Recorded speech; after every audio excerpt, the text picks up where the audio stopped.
Wow, a recent image unlocked a childhood memory for me, and I'm going to walk into this conversation gently, but it still needs to be said. This amazing woman was my dream mom. I wanted to be Laura's daughter, but I'm sure if I watched the show now through the eyes of a deconstructing Christian who is extracting herself from Christian patriarchy, I'd probably cringe at some of the topics. But still, Laura. She was so beautiful, so stylish, so kind, funny, talented, unafraid to show emotions. But what this past week unlocked for me is that it wasn't just Laura, it was Rob and Laura. How they just seemed genuine, real, loving. Everything I never saw in any of the relationships around me.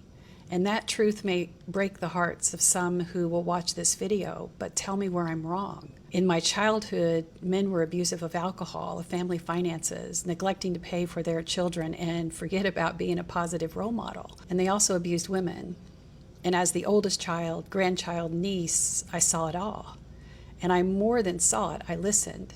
I was the quiet child in the corner of the living room, hearing the women talk about the men. They may have tried to talk in code, but I knew they were talking about the men whose last name matched mine, who sat at the Thanksgiving tables, who drank too many PBRs, who drove massive trucks and hot rod cars, making up for something that they felt life had denied them. They certainly weren't finding any satisfaction in their love life.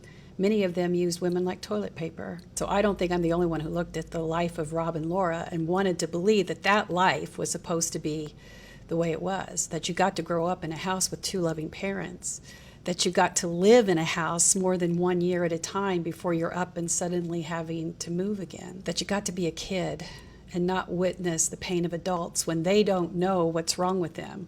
They don't know why life decided to kick them down the road really hard and then say, pull yourself up by your bootstraps. You ain't got no reason to cry. Just be a man and go on. Now listen, I'm not saying that the men from my childhood didn't have moments of greatness, and I have some really good memories. But I can tell you that many of them never had any intention of honoring the vows they repeated, if the women ever got them to the altar. Perhaps the ones that didn't were the lucky ones. But before this gets any deeper than I intended, this is what I want to say. When people talk about the way it used to be, this is what they mean. A time when a woman got the shit beat out of her, and women then would huddle together to tend to her because that's just the way it was. No laws, no counseling, no protective orders. It's just the way it was. Men were in charge, just like God designed it, and if a woman stepped out of line, well, she deserved what was coming to her. You made him do it. That was what it meant to be a man's man, a Marlboro smoking, whiskey drinking, sit at the bar until you're damn good and ready to go home kind of man. That's the lineage of the men who made America. At least that's the trope of the so-called Manosphere. But let me look you directly in the eyes when I say this.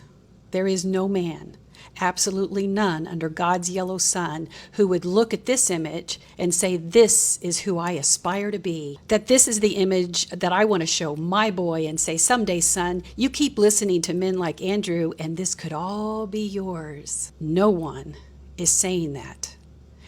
Men and boys are being sold a grift from someone who hates women because he hates himself.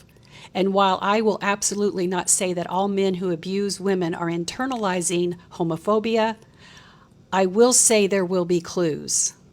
Now I want to bring it back down and close with this.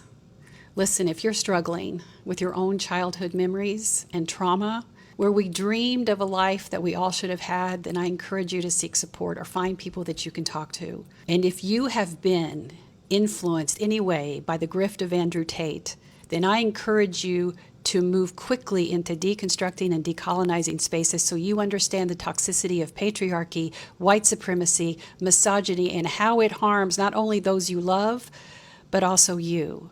And lastly, if you are struggling with your authenticity, with who you really are deep down inside, and you have no one to talk to, please seek support. The LGBT National Help Center and the Trevor Project are two examples. And finally, they may not all be using their hatred of women to hide their internalized homophobia, but there will be signs.